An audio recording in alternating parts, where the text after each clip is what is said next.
Preparing to stream live.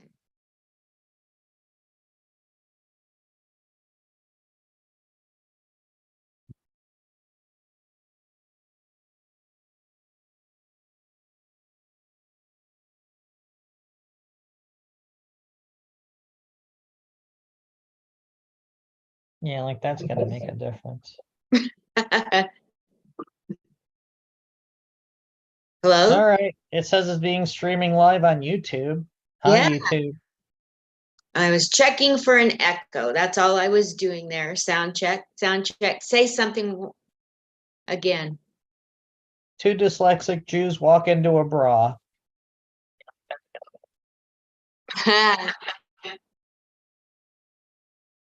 Okay. Oh, that's quite a delay. Checking for an echo. That's all I was doing there. My God. Say something again. Why the hell is it delaying so much? Okay. I'm going off of YouTube. It says that it's now live streamed on Facebook. So let me All check. right, whatever. I told you it's acting weird today, so I'm gonna go make sure it's really streaming on my Facebook.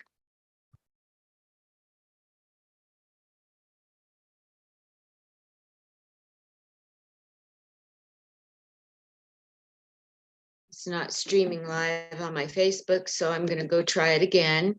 Stop live stream.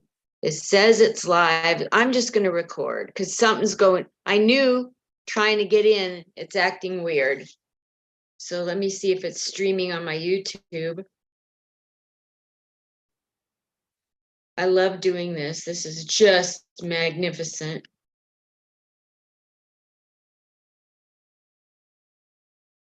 Well, I can't tell, but anyway, I'm recording. So enough with the tech stuff. Facebook, YouTube, wherever you're watching, you might be at 7-Eleven seeing this on camera number 2, because you know there's never been a camera number 1 there. This is Linda MarcusSmith, and we're doing another interview. This is interview number 1000, I think 36.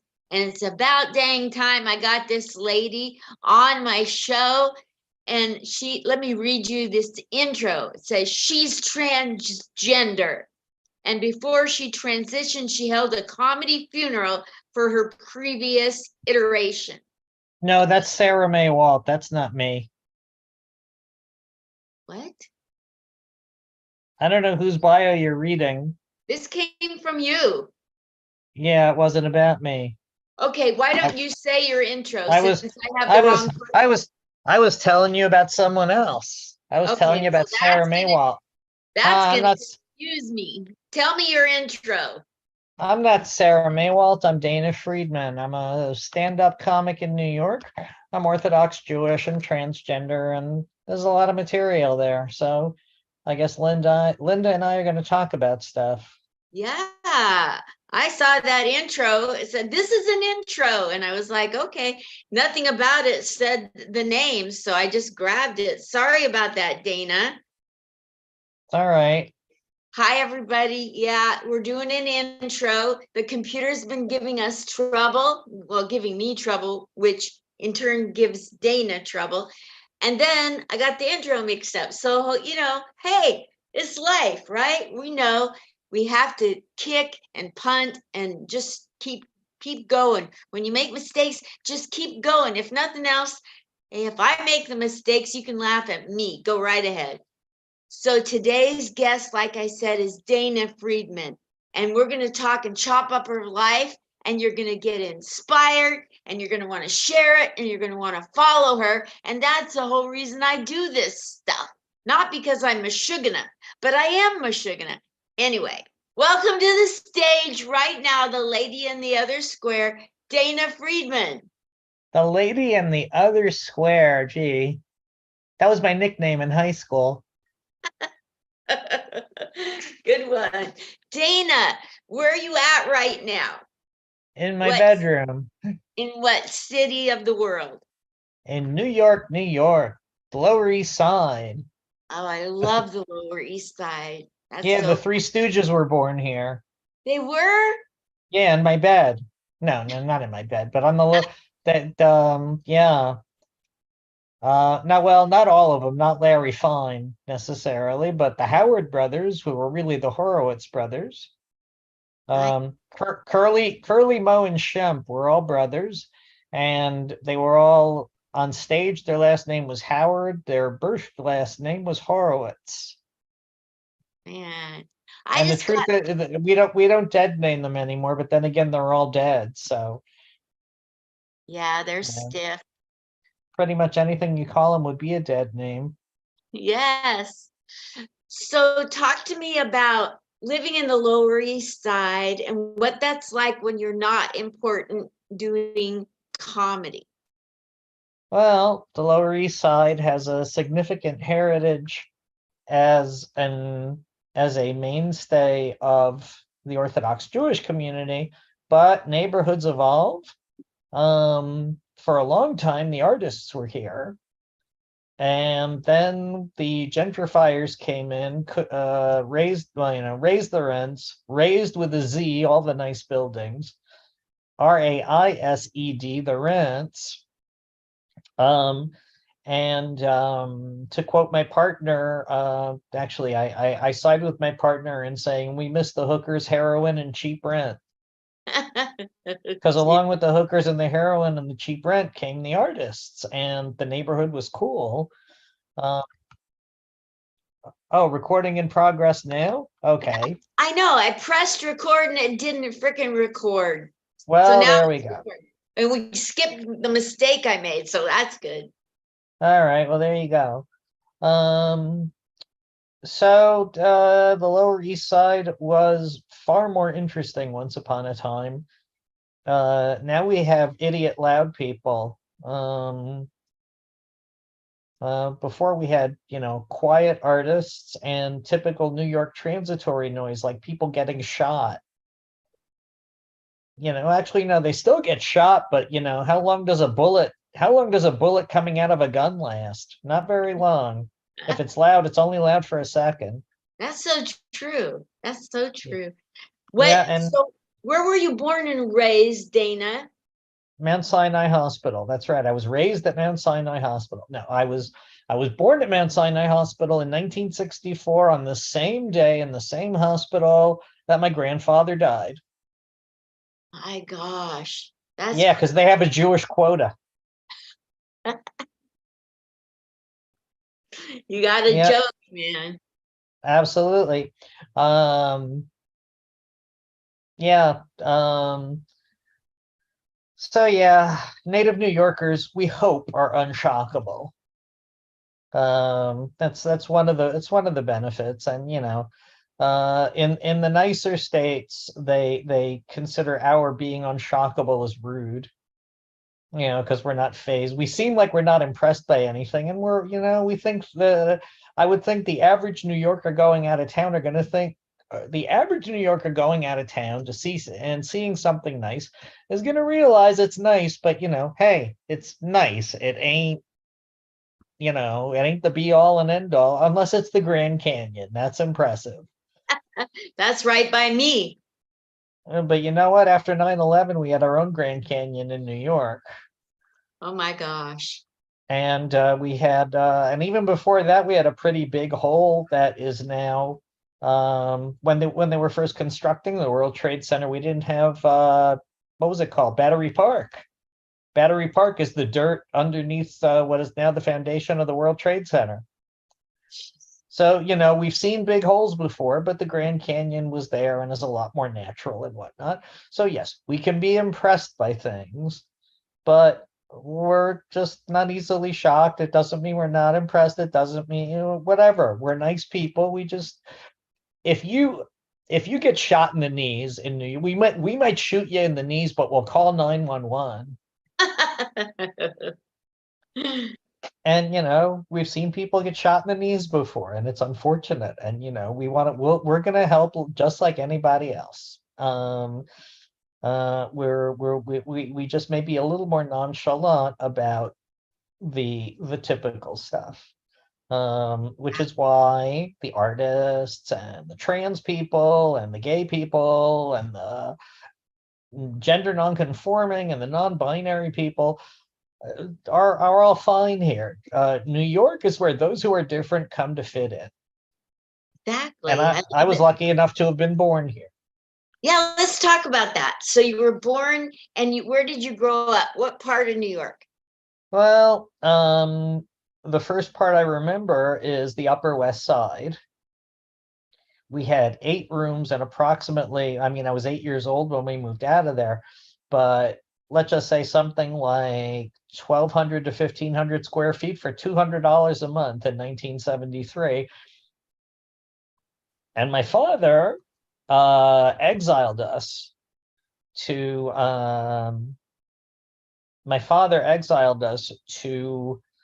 northern New Jersey, where I did not fit in. The suburbs did not work for me. I am not a creature of the suburbs. Um, I How think come maybe, didn't you fit in? huh? How come didn't you fit in? What's that mean that you are not a creature of the suburb? Because I say stuff like I say stuff, and I look like I look, um, and I don't take anything seriously for a particularly long time. Um, it's like here you have Orthodox. Also, it was the 1970s. I mean, I was not athletic. Um, and my brother, who died recently, we'll get to him, I guess. Sorry. Um, Let me just you say I'm didn't do sorry. nothing to be sorry about. You didn't do it. No, but Uh, I'm sorry you lost him. yeah, it's okay. But he was concerned that I didn't fit in. He tried to butch me up. Spoiler alert, it didn't work. Took me to Yankees games. And I don't know why people used to use the singular and call it a Yankee game as if there was only one player on the field. But whatever. I was bored. I would typically read the programs, and one day my brother nudged me. 1977. I remember this. I didn't want to go to the games, but I also didn't want to get beaten up. Couldn't figure a way out till I was 12. 1977, in the stands, reading the program or magazine, whatever you call it. My brother nudges me, take interest in the game. So I point to a player, and my brother gets excited. The second baseman, yeah, what about him? I said, even in vertical stripes, he looks fat. Yeah, no more games. Oh, but the whole community was concerned about me. Even the rabbi's son said, I don't want to hurt your feelings, but you walk like a girl. And I knew better than to say, wait till you see me in heels. By the way, the pro tip, delivering it like Groucho, not very feminine. I can pick. Um, Wait till you see me. yeah, yeah, exactly. There's a great picture of Groucho and Edward G. Robinson in high drag. Hilarious because Groucho's with the mustache and they're both with a cigar. High drag, hilarious. Oh, I have to look Um, that up. yeah, people are making such a fuss about drag queens all over the place. What the hell are they afraid of? You know, uh, a kid. I mean, they're afraid of drag queen story hour. Like they're going to be influenced, like 2 to 6 year old kids are going to be influenced. They're taken to these things by their parents. Hello, good morning. It's so fun to go to drag queen things, drag queen brunch. I love it. Yeah, well, considering that their work day starts around 11 p.m., I would imagine brunch would be around dinner time. No, they like in when they have drag queen brunch, it's like 11, 12, 1, 2. Yeah, that must be their after party. Yeah. Yeah, Did you because some of ever them, know? Do you know a lot of drag queens? um, I know some, a lot. Probably not by New York standards. And on the one hand, I love the outrageousness of their names. On the other hand, puns are low humor. Like there's a great club in Manhattan called the Duplex, and it suffered a lot like all the clubs during COVID. And before COVID, They had an 11 p.m. show most weeknights, with a combination server and opera singer. She was a drag queen, and her stage name was Law and Order. Jeez. 4-octave range, unbelievable opera singer. Everybody at the duplex, by the way, all the staff are artists, are show business people. No, it's really great. The duplex, by the way, starting ground for Rodney Dangerfield, David Steinberg, Joan Rivers, Barbara Streisand, Woody Allen, so many Jews. God's sake. Yeah, Jews are the best. Let's just face it. Jews are the best. So in Portland, Oregon, we had a drag queen that recently passed away, Darcel. Did you know of her life and legacy? Isn't that a battery? Oh, that's Duracell. No, no, never heard of Darcel. So my brother made a joke, and I say it on stage as a joke that my brother said. And one person said that it's offensive to people who are drag people. And I don't think it is. So I want to tell it to you and have you be honest, because you seem very honest. Oh, I don't know. My Well, my twin brother says I look just like him when he's in drag. And I don't think it's offensive to drag people at all. well, let's just okay. Is it offensive to him or offensive to you? No, but like people in the audience, I thought it was funny. It's like Have you him. ever stood side by side with him in front of an audience? Oh no, he won't get on stage. He just sends me Well, then jokes. how could he possibly know? Maybe an audience would consider the two of you alike. Maybe you are the drag version of him. I don't see anything offensive in that. I would say I would say get a focus group. Get a focus group. No, I'm just making sure that when you hear it, does it sound Oh, like please. Oh, please, Mary. I It's don't a think little it hard. does. It's a little hard to offend me. Yeah, that's a nice thing about New Yorkers. It's hard to shock them, it's hard to impress them, and therefore it's hard to offend them. Yeah, we're busy offending everybody else just by our existence. You know what? One time I dropped a $1,400 check on the ground in Brooklyn. Somebody Yeah. picked it up and called the person's phone number on the check and told me to come pick up my check. And so I don't want to hear that New Yorkers are rough and tumble. That was the kindest thing anybody could have ever done for me. Well, it's not like they could cash it. Whose name was on it? They could have thrown it away. I'd have been screwed. They Oh, it were was a so check made out to you. they were so kind Oh, to have yeah. me All come. right. That's nice then. Yeah, yeah. And but You, anyway, you know who could have deposited? A drag queen who was doing you. my brother. Your brother is you in drag. See that? Could have paid off. So let's talk about your early life. You grew Oh, up, mine. you were born in Manhattan, but your dad took you out to New Jersey. Is that what you said? When I was 8, And how long did you stay in New Jersey? 8 years. So you come back at 16 to New York? No, I went to Israel for a year, instead of my senior year of high school. And I was born in the last 3 days of the baby boom. No way. Yep, just squeaked into 1964. Last 3 days of the baby boom. Yeah, I arrived and the whole country agreed this has to stop. So I was among the younger ones in all my classes. So rather than being 17 going into senior year, I was 16. And whatever, I did the typical, now they call it a gap year.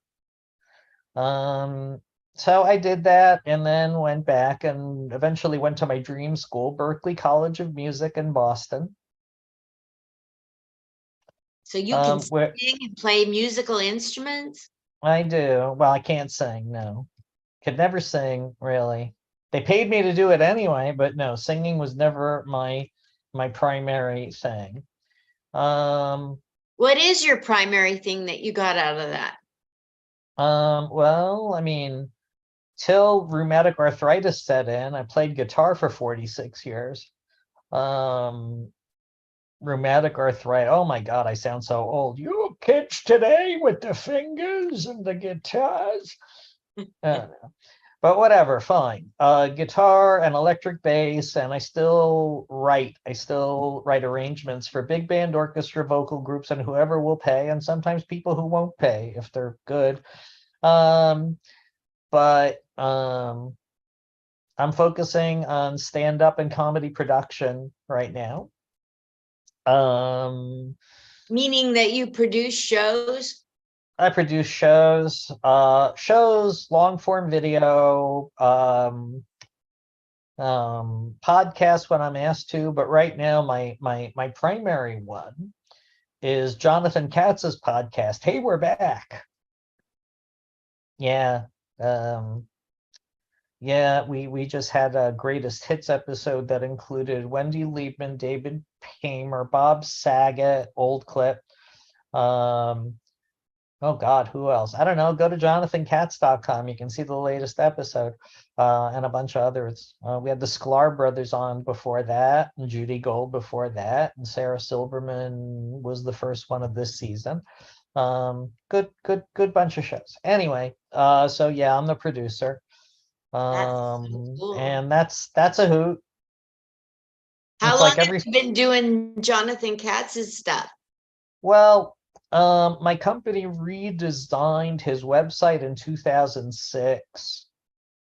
We helped him to launch Hey We're Back in 2007, but that's really before podcasts were a thing. He used to explain it to people as it's an internet radio show. You know who Bob and Ray were, right?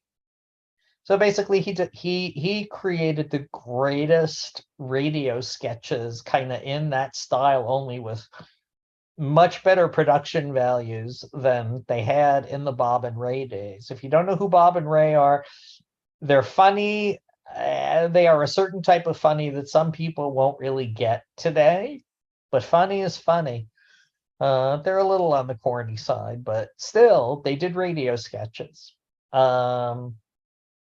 And Jonathan, you know, with Jonathan's, sense of humor plus some real, he spent some real time producing great sketches. And a lot of great people were in them. But yeah, go look at the archives. It's amazing. Um, uh, uh, uh, I have a question. At what point in your life did you step into the comedy world? You mentioned well, the comedy world is a very big thing. In the early 1990s, I was booking LGBT acts into colleges and wherever possible. Um, I booked some people you've never heard of. try Um, me. Try me. Sarah Citron. Yeah, okay. You remember Sarah? No. Old school, real old school. Lesbian comic before there were anywhere near as many lesbian comics out there being out. Funny Gay Males was really my favorite. They were astounding. Three stand-up comics who performed individually. Danny McWilliams, who is still around and working and hosting Suddenly Stand Up every week at the Duplex. He was the big queen. And the middle act was a guy named Bob Smith, who looked like your typical clean-cut Midwestern boy, but he was from Buffalo, New York. And he looks like a guy named Bob Smith, and he was an astounding writer. He ended up writing for Mad TV, and he passed away in 2017 of ALS. But in between that, oh my God, what an astounding writer. So Funny Game Mails broke real big all over the world. They toured all over the world. They did a lot of TV, and they did Joan Rivers. And Bob was the first openly gay comic on The Tonight Show, on Jay Leno's Tonight Show in 1994. And his signature joke was this: My name is Bob Smith. I'm from Buffalo, New York. I come from a very conservative family, and it's not easy telling your parents that you're gay. I made my carefully worded announcement at Thanksgiving. I said, Mom, would you please pass the gravy to a homosexual? She passed it to my father.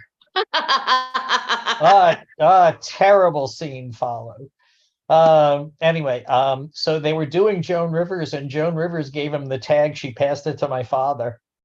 Wow, what a great tag. Oh my gosh. Well, I mean, Bob was a great joke writer. And the stuff he said off stage was at least as funny as the stuff he said on, but he's not around to give me permission to say some of that stuff. But he was amazing, astoundingly funny. And the closer was Jaffe Cohen. Jaffe is now spending most of his time screenwriting. Wow. He's not doing stand-up. Certainly not in New York. I haven't seen him in a long time, but he was hilarious. He was basically a gay Borscht Belt comic. Oh, how fun. Yeah, total like spirit of the Borscht Belt, but in this huge Queenie guy. And he was hilarious. Also a great joke writer. A lot of Jewish references, but that's what you expect from a Borscht Belt comic. Anyway, that was Funny Game Mails, and I was booking them into colleges in the 90s. In the early 2000s, I was doing website design for Lisa Lampanelli, Judy Gold, and in 2006, I got introduced to Jonathan Katz. So we formed a relationship, and he did one redesign with somebody else, and he was happier with our stuff, so we came back. And I produced some episodes of Hey, We're Back from a long time ago, and now I'm producing all of them, I guess. And we have a great crew. And Jonathan is still hilarious. So that's great. So tell me about losing your brother. You said you promised me you were going to tell me a little about that, whatever you're comfortable saying. Oh my, well, it was till recently. I was in a 30-day period of Jewish mourning, and we're supposed to avoid joy. Yeah, so I did open mics and Republican fundraisers. Yeah.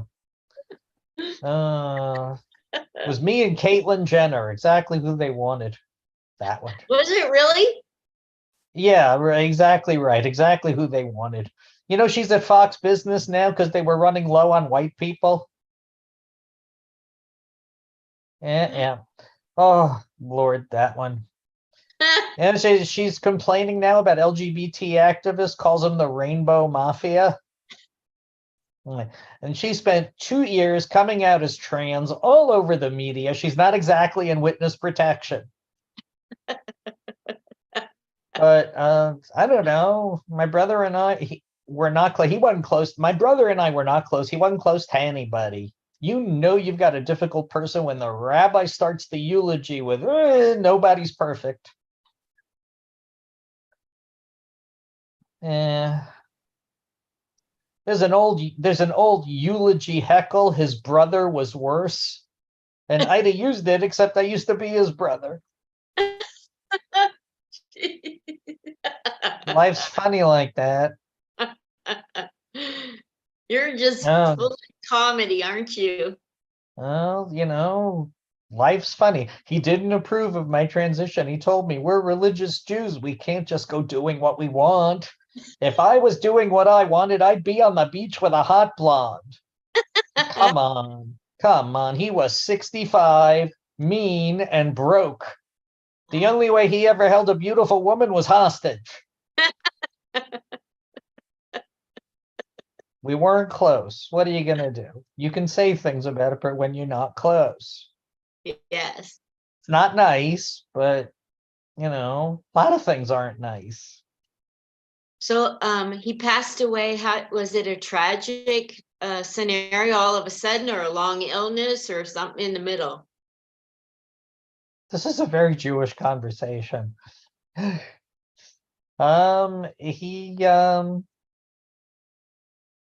He let himself go, as they say. I got it. That's the short version. Yeah, I hear you. I've had relatives that did that. I think it might be a little bit of a Jewish scenario in its own right. How'd he die? God, how'd he die? Is that all we want to say about that and move on? Well, there's plenty more interesting things to talk about.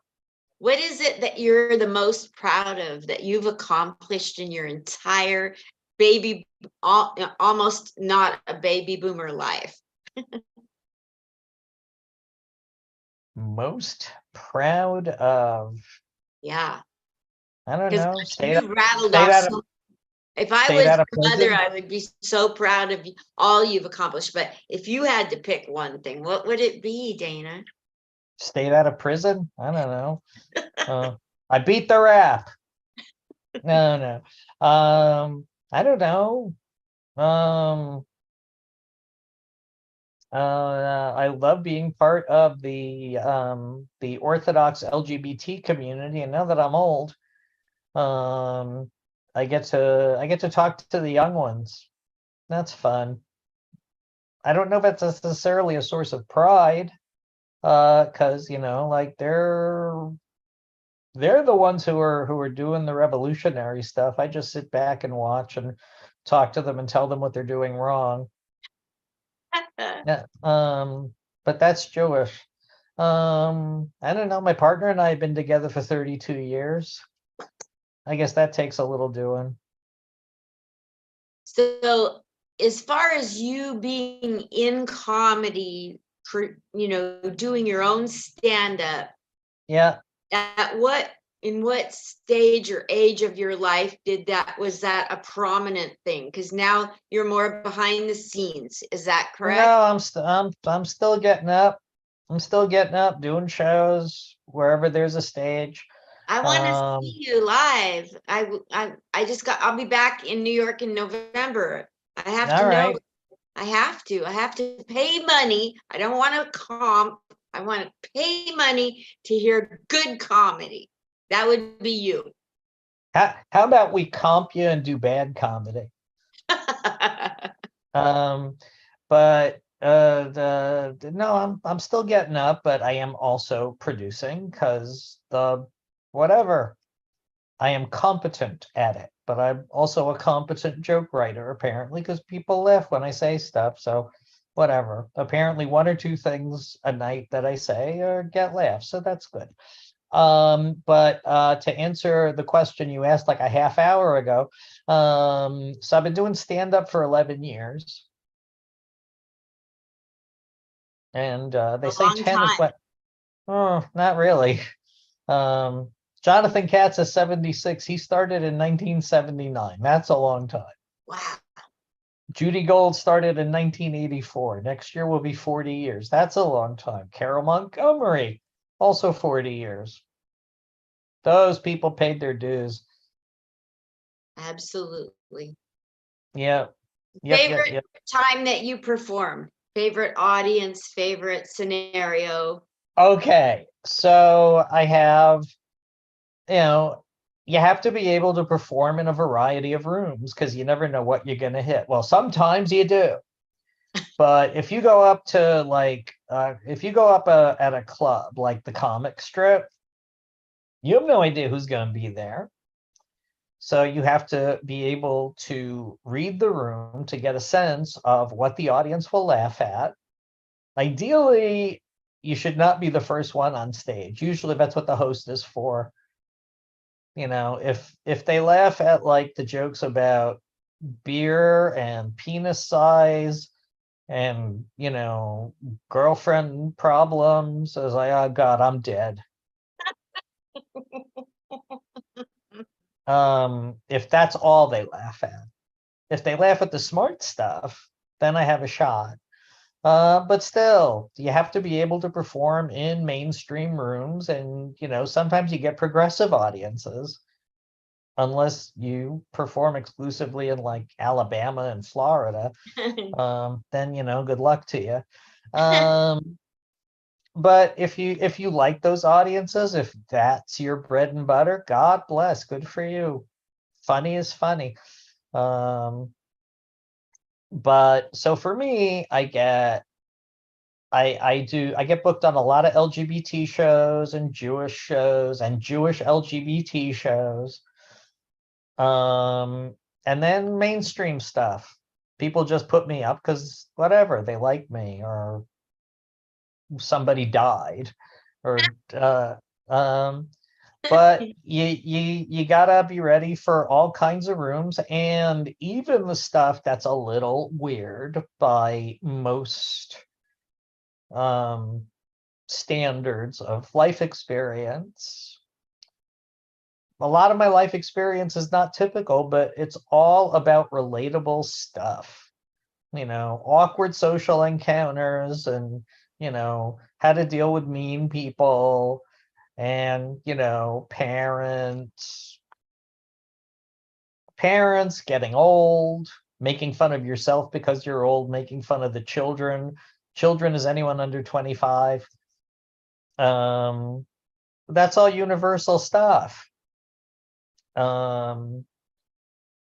So, you know, how you come at that was up to you. There are great comics whose backgrounds are very different from mine, who can make similar material, who have similar material. Everybody has parents. So we all have something to talk about. So whatever, mainstream, LGBT, the only ones who sort of don't laugh at me a lot are the real bro rooms. So I have to sort of confront them head on about why they're not laughing. Wow. And you know, the more confident ones, well, you know, we'll laugh. I'll usually target one real broy, like, you know, who wants to call me a tranny or something. And I'll just, you know, I'll take him on, and usually I will win him over. And if I don't win him over, usually the audience is with me. That's so cool. That's a great lesson for all of us comedians. Yeah, confront your bullies, but you know, be funny. Yes, Be funny is the first rule. absolutely. Now, you mentioned earlier, Dana, that you need to learn how to read a room and adjust your material. Yep. And in comedy, I've noticed that for any specific aspect of comedy, there's always two polar opposite opinions. I've interviewed people that believe you should know how to read the room and adjust your material. And then I've interviewed some people that are like, no way, I'm not changing not one word. I don't care. I'm going to just do my material. Can So you? they're both right. They're Okay. both right. No, you should not change a joke to suit the audience, but you have to be smart about which jokes to do.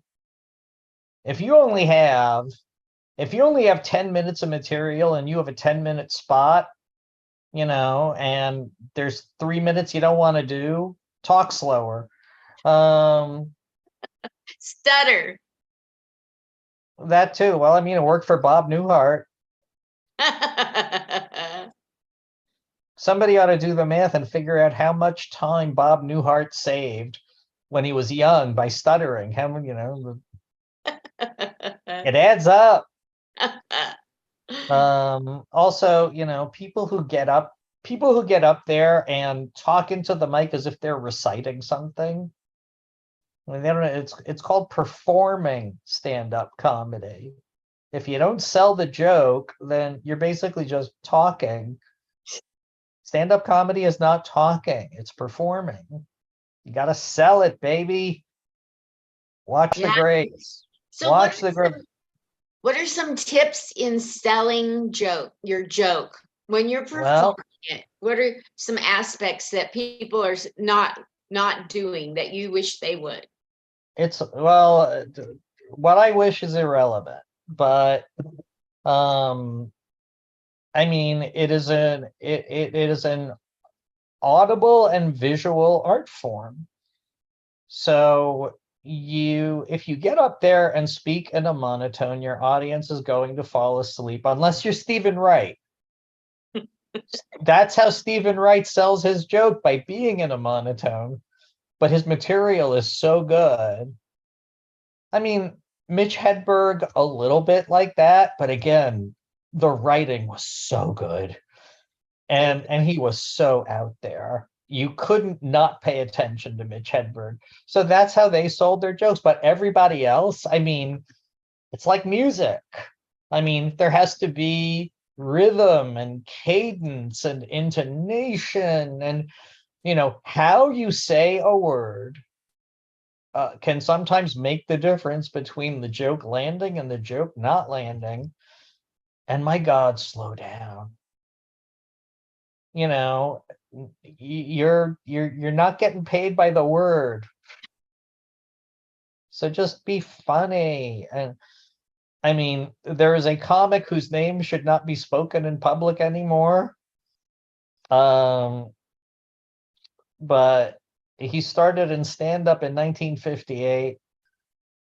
He was astounding. He was a master. A lot of people called him America's dad for a while. We will not say his name. You know who he is. He was astounding at selling a joke.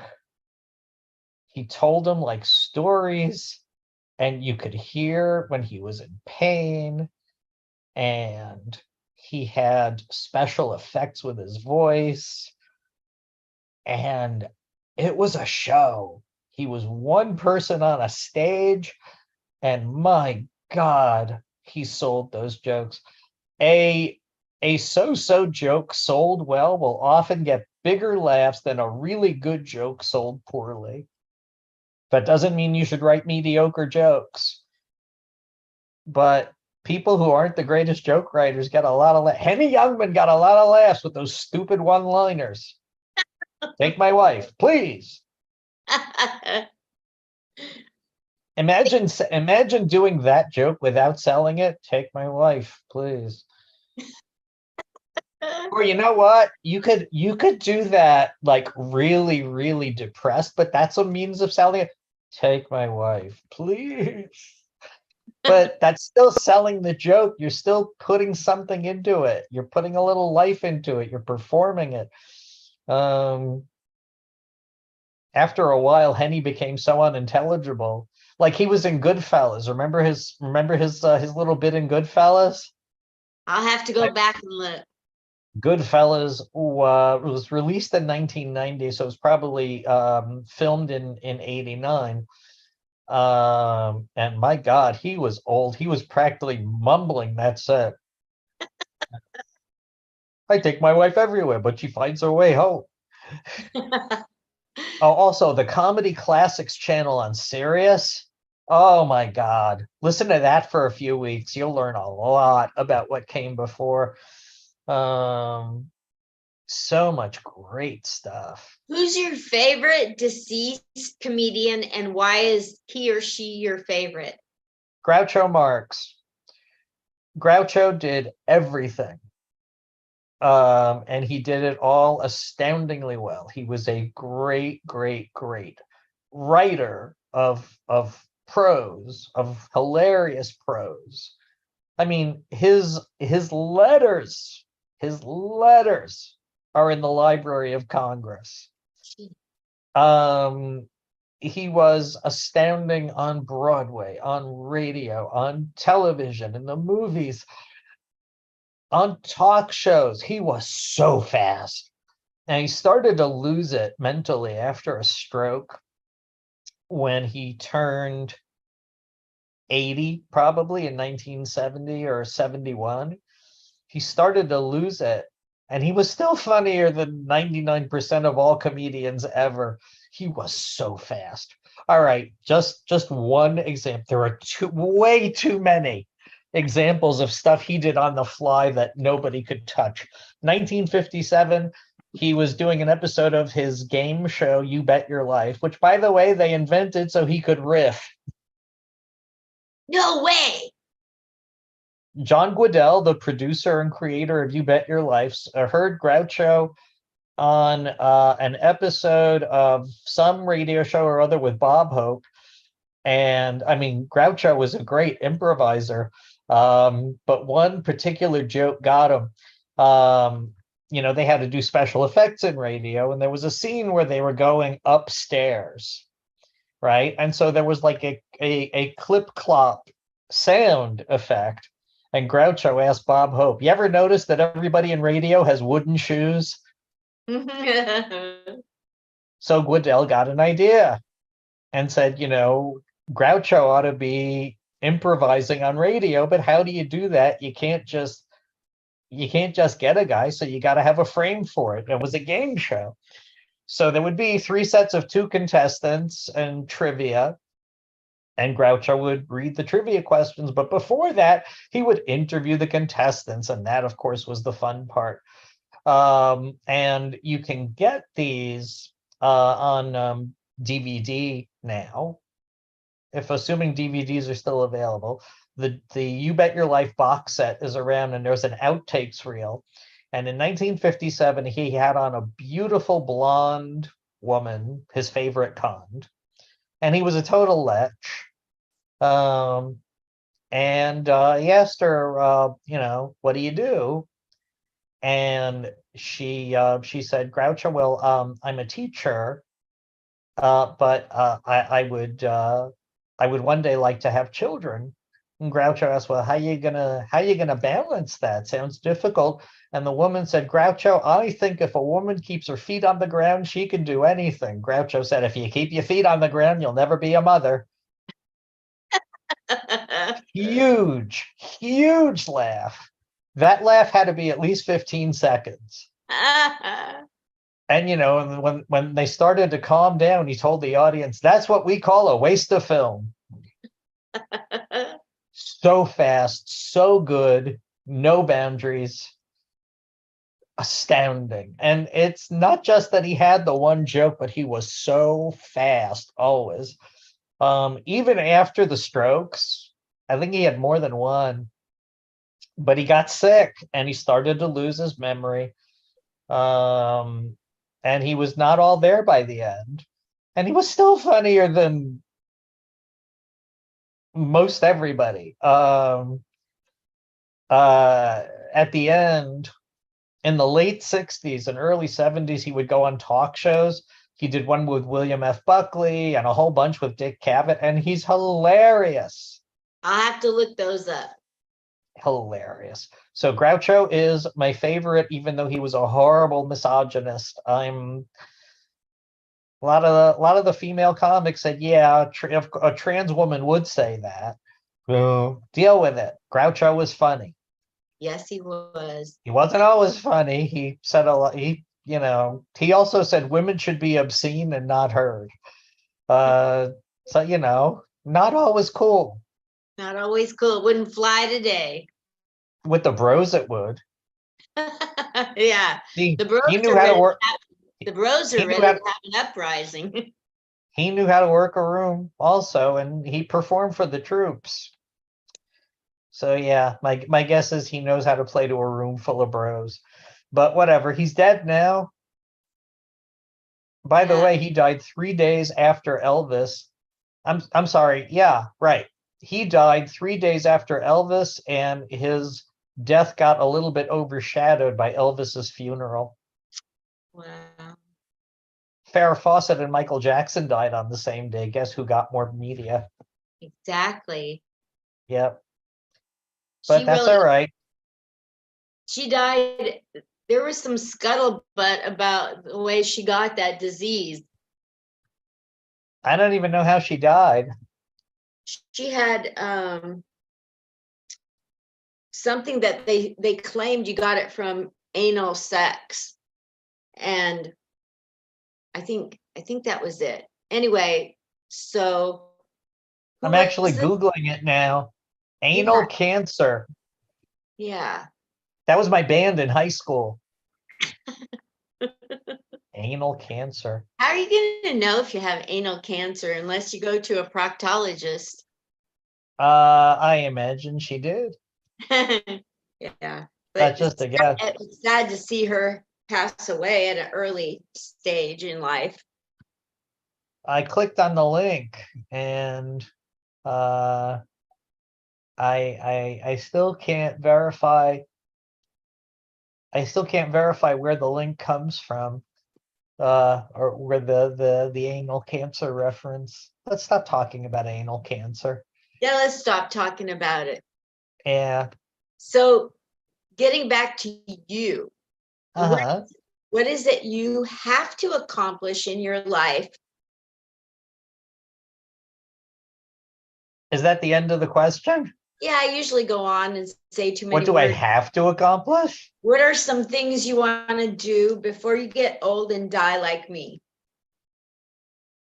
I have no idea that I'm gonna die like you. I'm probably gonna die in a whole nother way. Um, what would I like to do? Um, I'd like to make some of my heroes laugh. I mean, I've already made a couple of my heroes laugh, and that's nice, but Who are um some of your heroes that you've made laugh? um Jonathan Katz and Buck Henry. Wow. Who are some that you'd like to make laugh? Tina Fey. Oh, yeah. Have you met her? No. What would Um, okay, pretend she's here right now. What would you say? to no, I would prep a lot. If I knew I was gonna meet her, um, I would prep a lot.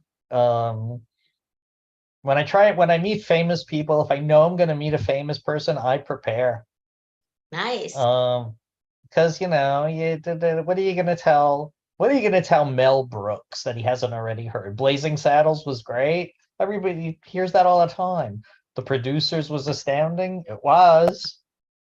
Um, but he's heard that before.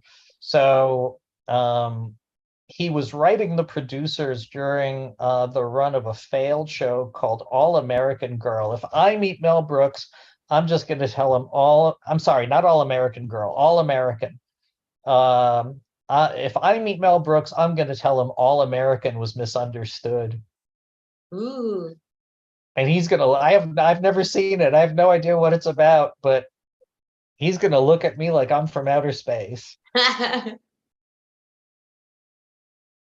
Who Um, who have you run across in New York City when you've been unprepared to see them and meet them?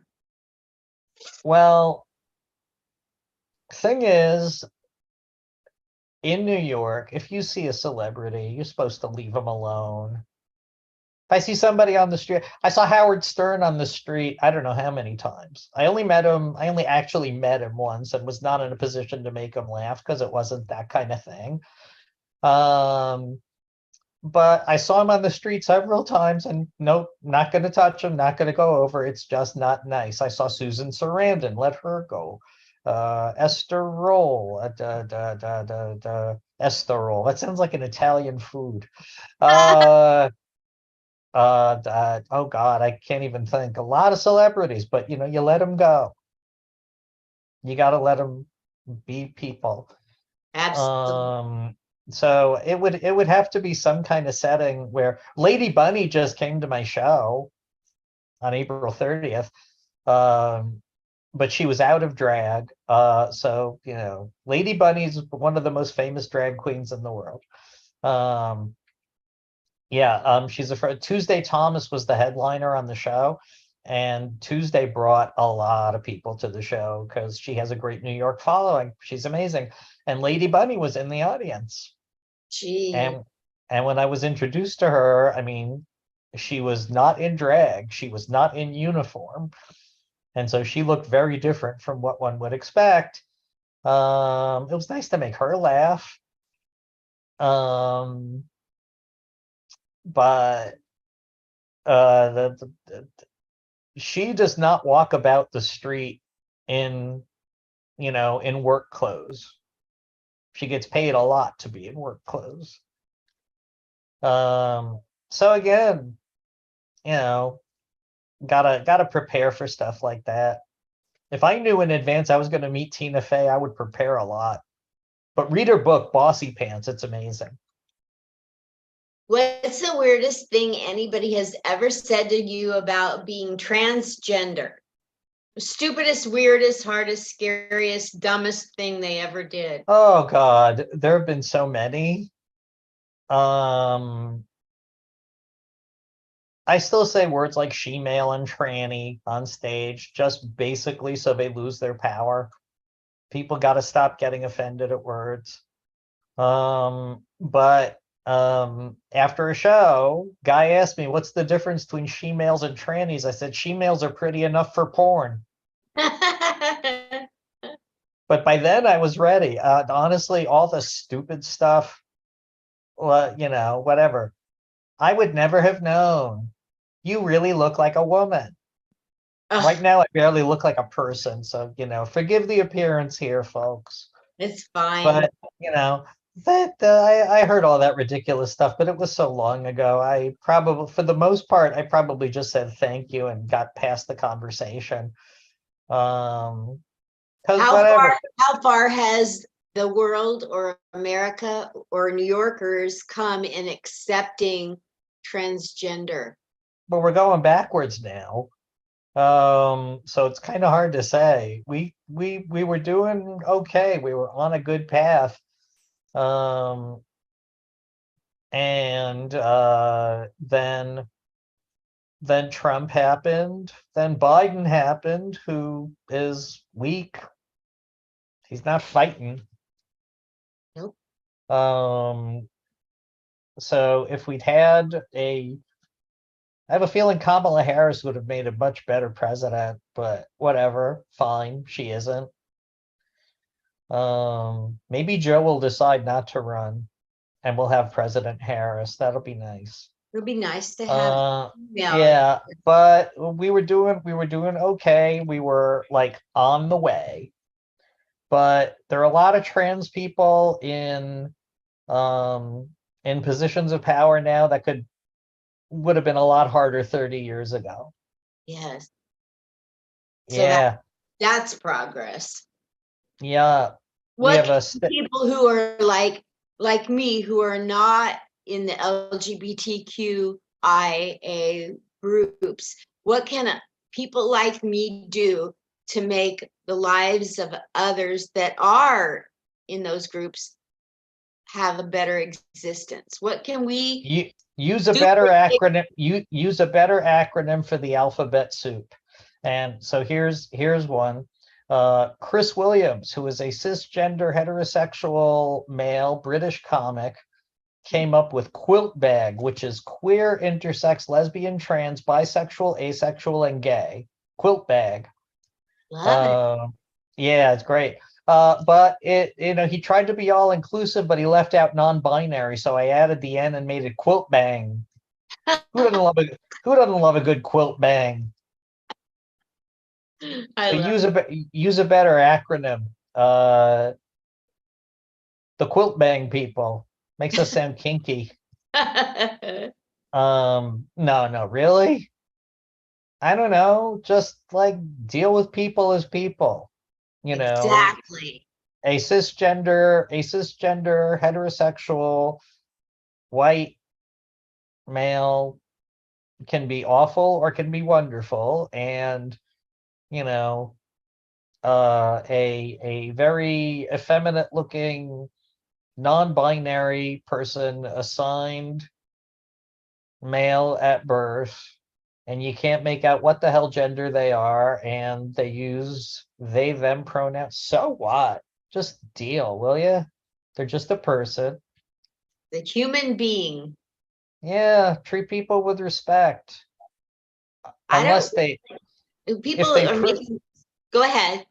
if they prove they are not deserving of respect, we come into a problem. How do you deal with that? I don't know. Walk away when possible. People make such a big deal about how others are identifying.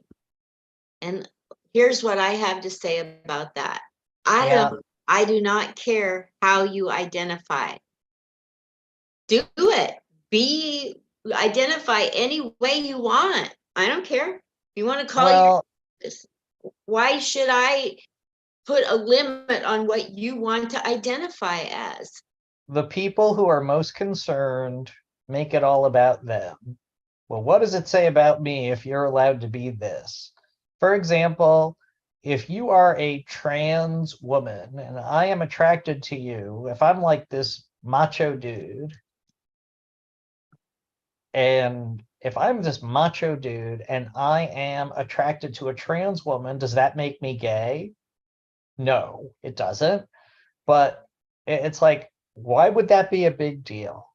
What's the problem with that? So it has a stigma attached to it. Like, okay, if you don't see her as a woman, well, number one, you're doing her quite the disrespect. But in addition, like, you're worrying about nothing. Um,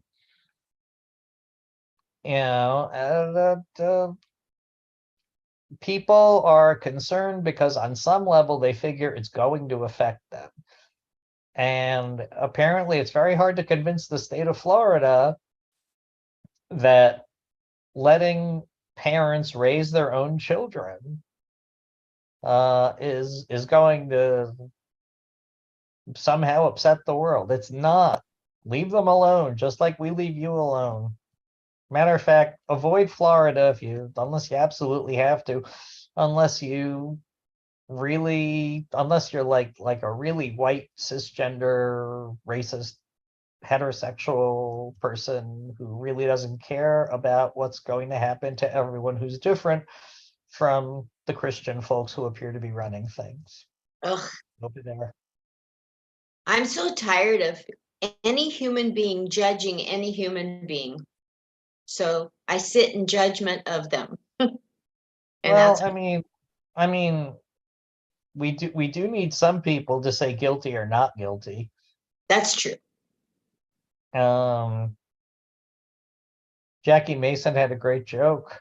He talked about getting a traffic ticket. He said, so I'm standing in front of the judge. He asked me guilty or not guilty. I figured if he don't know, why should I tell him? Didn't you love Jackie's comedy? Oh, he's another one. Oh, I wish I could have made him laugh. Did you He's perform it another. with him? Oh no, no. But he did get me kicked out of my seat at Gotham. I was at Gotham watching, I forgot who it was. But he and Raoul Felder came into the club and I was 2 rows away from the stage. So somebody reseated me so Jackie Mason and Raoul Felder could be 2 rows from the stage. Wow. But I saw his first Broadway show 6 times What? because I wanted to take other people to see it. The first time I saw it, I fell out of my chair. I don't know how many times. Um, he was great. It was a great show. Um, You know what my favorite thing was that he did? what? The map with the pointer. Yeah, that was a good bit. Yeah, Classic. see Jackie Mason, The World According to Me. It's all over YouTube. I have to see And that. he's dead now. He was Yeah. doing cameo at the end. He was doing No, cameo appearances. I wonder what that would have cost to get a cameo. 400 something dollars. Ugh. But it was really funny at the end. He was plugging himself as a, do you know who I am? If you don't know who I am, you probably don't want me. Yeah. I know a comedian lady that he offered to give all his jokes to, if only. Oh, come on. Or How many people could have sold that material the way he did? I know nobody, especially not her. What would be the point? I know. I think he just wanted to have an experience with her and thought if he offered his joke, but she could have never performed them. What a cheap bastard. He could have offered her a few thousand. Yeah, that would have been better. Cash money, baby. I mean, your jokes are unbelievably good, but they're, only Jackie Mason could perform Jackie Mason's jokes. Yeah. One last question before we go to you plugging what you do and where to follow you. Oh my God. Well, Here's you the can, last question. Of all the jokes you've heard in your entire life, not bits and sets, joke that yeah, you've heard in your life, the one joke you wish you would have written. I don't have any like that. Woody Allen is my favorite joke writer. Don't you Woody Allen, love him? I love him. I love his stand-up. Yeah, Yep. his stand-up is astounding. But just because I love his writing, I don't wish I'd written anything that he'd written because it's different. People write differently. So there's nothing I wish I had written that was written by somebody else. That's good. Well, let's get to the end of this. This has been amazing getting to know you. Thanks for your patience with me saying the wrong intro and having trouble getting online. Tell people where you're going to be performing in the next few weeks to a month and where all you would like to have more followers or traction. You know what? I got to go on Facebook to look at Facebook. I got to go to my own website to see where I'm going to be. Okay. I'm Or doing a you lot just of I'm doing a lot of private stuff. Oh, good. isn't that That's where great? the money is. Well, yeah, I mean it's better than clubs, but I love producing shows too. Um,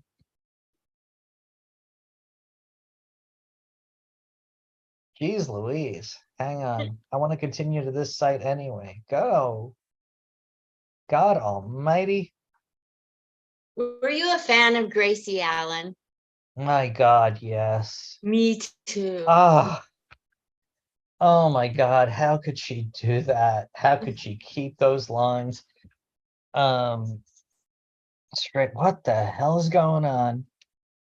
How can I not get to my own website? You want me Geez to pull it up? Louise. Hang on, sorry. No. It's telling me my website's a dangerous place, and no, it isn't. It's not infected or anything. Um, Geez Louise. How nuts is that? Wow. I apologize, folks. Um, I'm not just trying to get more stage time, I promise. Um, yeah, if I sounded like this on stage, nobody would. Wow, dude. Um, well, you know what? I'm gonna be plugging stuff constantly on social media when it's there. So Dana Friedman NYC on Facebook. Um, Dana Friedman 64 on Twitter and Insta. Why does it tell me my website can't be reached? Doesn't matter. Fine. Anyway, so yeah, that's the name of that tune. Oh, and Dana at danafriedman.com for email. But danafriedman.com is my website where you can see videos. Friedman is Friedman, just like you'll see on Linda's website and Spotify and Apple Pod. You can also listen to me on here at some point when the edit is done. You're editing this, right? Because we went 71 minutes. Nope, not Oh editing it. God. I've had Oh I God. I apologize to the audience then. No, it's fabulous. It's so, like I like you to be real and take your time and not, I don't like editing. Some people tried to accuse me of taking stuff out or putting it in a different order. So I quit editing. It's going to be what it is, like it or not. Yeah. Oh God, all I have listed on my website is private events, which is true at the moment. Well, I guess I should put up the club shows. I'm at the duplex on Tuesday nights, most Tuesday nights Well, for suddenly stand up. Um, but yeah, that's always a pretty raunchy evening. that's good. I love, But yeah, I'm sorry. I love raunchy. Raunchy's good. Indeed. So wait, where are you now? I live in Vegas, Oh, nice. but I'm coming back to New York for about a week and a half in the middle of November. So on a Tuesday, I'll catch you at the duplex. Yeah, come up, do some stuff.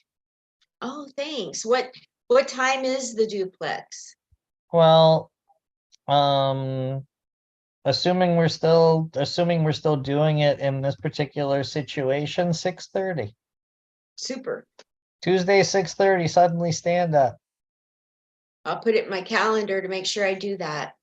Yep, don't crash my private events because I'd like to get hired for more of those, and I'm not telling people where they are, so there you go. Yeah, you can't, huh? No, never would do that. People, the minute you post that you're doing something, you're going to get an inbox that someone's going to say, "How did you get that?" It's like, leave me alone.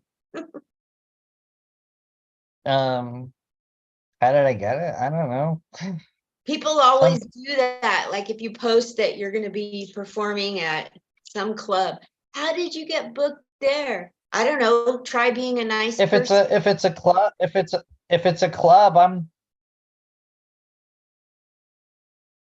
I'm happy to tell people I booked at a club. I'll tell them, through the booker like anybody else.